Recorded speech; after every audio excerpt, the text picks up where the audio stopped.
What's up, guys? Welcome to Daily Dose of Reddit. This is your host, Zach, and today's subreddit is r/ProRevenge. Again, all the time. Here we go.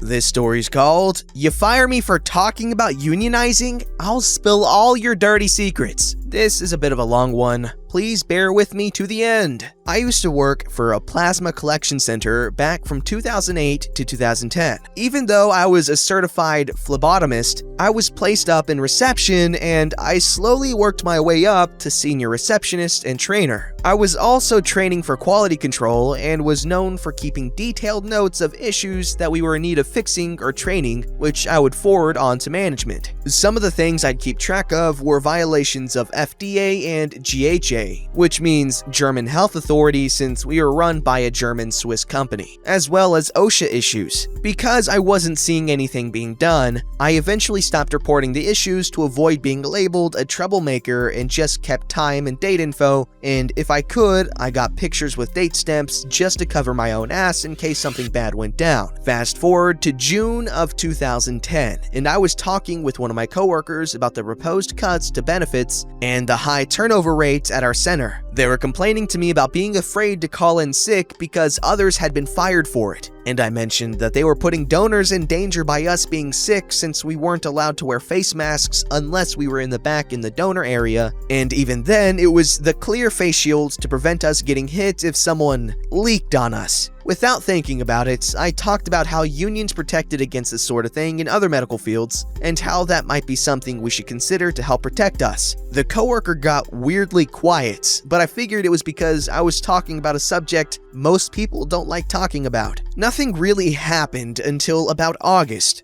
when another coworker grabbed my ponytail while I was working with a donor and yanked down on it, jerking my head back. I'd informed everyone I worked with to never touch my hair because it was a trauma trigger for me from being cruelly mistreated. And so this coworker knew I would wind up in panic mode from this. She had seen it happen before when a donor touched my hair, so this was deliberate. I remember telling her to not do that again or I would make her get away. She of course walked up and yanked my hair even harder, and I hit her. The supervisors went into damage control mode as I fled the area, still in a panic response. And one of them cornered me and demanded I write down what happened because I had assaulted someone on the property. I wrote my side as well and told them to check the security footage since the camera was aimed right at the booth I was working at and had a clear view of the events. Turned out everyone else told an entirely different and creepily similar story than what I told, and the footage couldn't be found even though less than half an hour had passed. I was fired for assault less than an hour later and escorted off the premises after being given 5 minutes to clear out my locker and get my belongings. So on to the revenge, which was two-pronged. My partner was there on that day and saw what happened, and tried to offer to write up what he saw, but was denied. So the next time he went in, he wound up being screened by the coworker who yanked my hair, who didn't even get a write-up for assaulting me, and asked her loud enough that the whole reception area could hear. "So, how are those 50 shekels of silver, Judas? Was it worth it?" Which left her in tears, and another person had to finish screening him. He wound up being banned for 6 months for his attitude, but he claims it was more than worth it. While this was going on, I had been reaching out to the various organizations and departments that oversaw plasma donation and collection.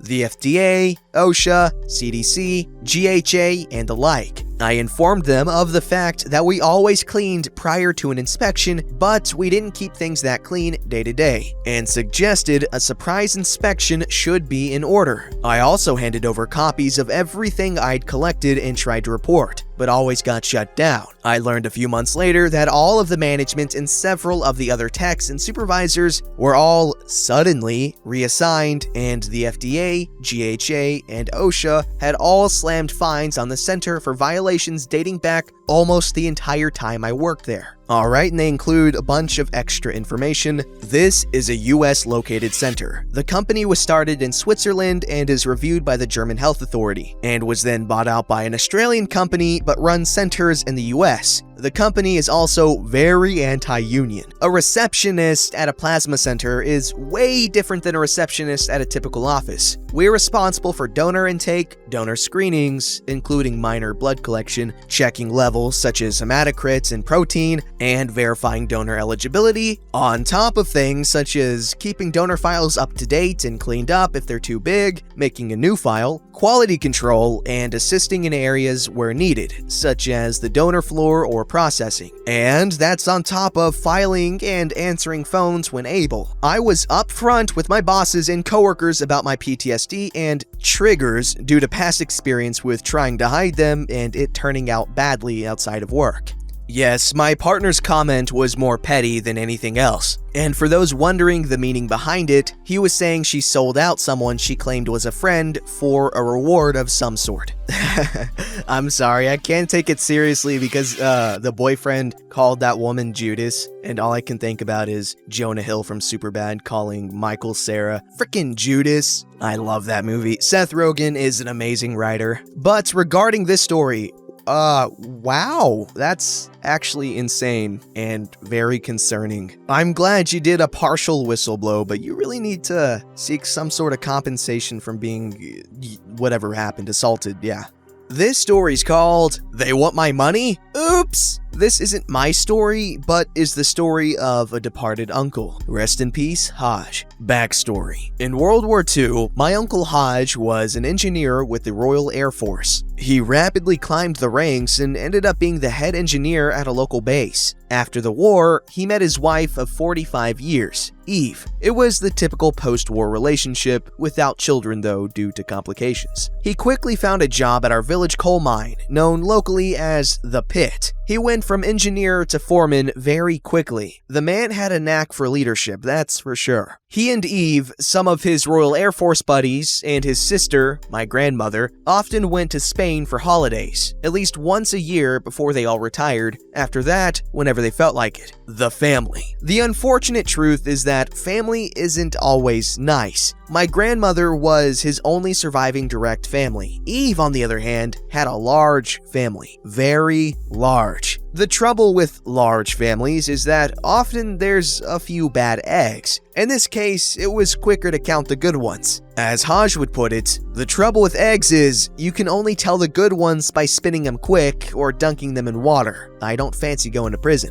More often than not, Eve's family would drop by and ask to borrow money. Not from Eve, she had none. Haj had always been industrious, saving as much as he could and only really spending what he had to, other than the holidays of course. The incident. When I hit 18, legal drinking age in the UK, he took me for my first beer, as my dad worked nights and had to sleep. He didn't drink, which was uncommon for him as he was a regular at the working men's club we were in. Haj, how come you're not drinking? I can't in good conscience drink your money without you getting a sniff. Well, I suppose one can't hurt. Don't tell Nip, his name for my grandmother, Sheila, but I've just been diagnosed with diabetes type 2. Don't want to take any chances. I'll keep your secret, but you need to tell her, just on the off chance. I'll tell her in good time, kiddo. Now get it down, you, before it goes flat. Neither of us took much notice to the people around us, so we didn't notice Eve's nephew in the corner. 5 years pass. I've seen him a few times, less than I'd like, because of work and him going overseas. The build-up. I visited my grandparents one day to find my grandmother sobbing, with Haj sat on the sofa. Put the kettle on, kid. I need to tell you something. I make a coffee for Gran and Granddad, hot chocolate for me, and green tea for Haj. Now listen up. I've not got long on this wretched planet, but you're not to cry over me. I've been diagnosed with late-stage cancer and couldn't be freaking happier to be leaving.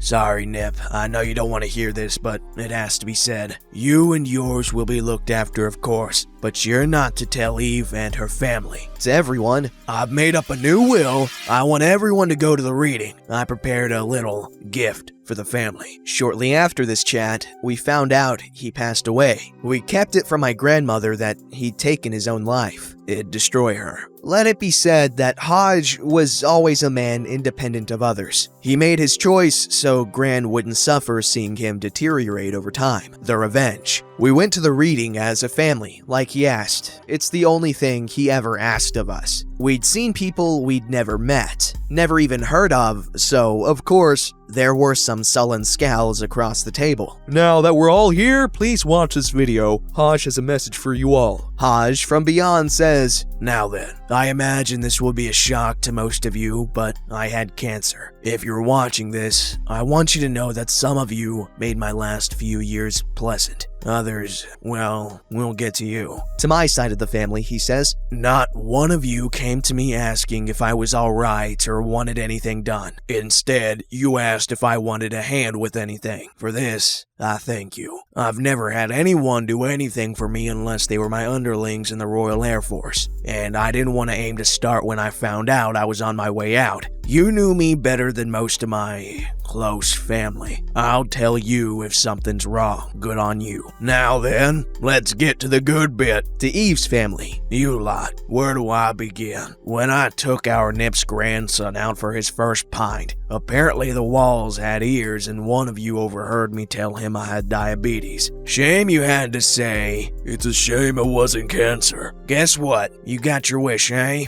The rest of you, whenever you visited me, you asked more often than not if you could borrow money. It's fine, I don't mind lending it to you, but I did expect to get it back. So here's how this is gonna work. I've split my money and put it in trust with my oldest friend, the lawyer. Nobody is getting a thing till Eve pops her clogs, so don't bother asking. Eve can stay in the house I worked my ass off for until she either dies or has to go into care for any reason. The house is not to be sold until after she dies. Lazy as she is, she's still my wife. Once she dies, the house is to be sold at a reasonable price to the next owners, and the money from that is to be added to the total for my finances and split with the family. Eve's is her own and she can do with it what she wants, other than add it to my total. Lawyer has been left with instructions on this. Now, here's how it'll be split. If you've borrowed money from me and paid it back, you'll get a fair share based on your age at the time of my death. If you haven't repaid the money you borrowed, you'll still get a cut, minus what you owe me. For some of you, I hope you know I'm laughing at your squirming from beyond the grave. Serves you right. Nip, my only living family. You'll get the lion's share of whatever's there, to be done with what you will. If you're not wanting to keep it, Lawyer has been paid for any services you may require. Trust him, he's a good lad and saved my ass on more than one occasion in the war. Nip's son will get a decent chunk to help with whatever you need, and your children will be provided for as well. 2. My mom, not once have I heard anything bad about you. You're getting a cut too, like it or lump it. OP, you've been a great help the last couple of weeks. I called you unfairly at 3 a.m. to help me out of the bath after finally giving up on getting myself out. Sorry you had to see that. You didn't have to help the next day with the decorating either. If you weren't already on your career path, you'd make a fine tradesman. You'll receive a cut to be determined by the near future's events. Use it how you will. The rest of you, I'm utterly freaking disgusted to have known you. I mentioned earlier that Eve can live in the house till she dies or is put into residential care. If either of these happens, nobody is to live in the house. I don't want anyone I don't trust in there. Now, quit your crying and go about your lives, Hodge. As you can imagine, people kicked up a stink about this. We nodded to the lawyer and left. Shortly after the funeral, Eve went into her retirement home with her own money. Hodge was locked up as per his request. She had gotten more than enough to keep her afloat for many more years. A couple of months down the line, we all got called back to the lawyer's office, a little bemused. Again, we're directed to watch a video. I'm not surprised that this video has been played. Some of you just don't follow orders. If you're watching this, it means that someone I don't trust was found to be living in my house. I don't give a damn who it is. Lawyer has instructions of what to do next. But for the sake of his voice and sanity, whoever was in the house against my wishes is now stricken from the will entirely. If the others feel they want to share their money with you, that's their loss. You're not getting a penny from me. As it turns out, my cousin, who bullied me in school, and her family, as in her on and off boyfriend, 2 kids and a dog, had moved into the house after convincing Eve to move out because they needed the house. What they hadn't counted on is nosy neighbors. Hodge asked them to watch the house, and if they saw anyone new in there or any signs of moving, to report to the lawyer for updates. In return, they'd get a cut of the money he had. They're good people. The lesson? Don't screw with a war vet. That's some Batman level of preparedness right there. That's kind of really badass. I'm interested in knowing if any of y'all have ever had relatives or friends that did something similar with their will, because that's really, really cool. Don't forget to like, subscribe, and hit that bell to never miss an episode.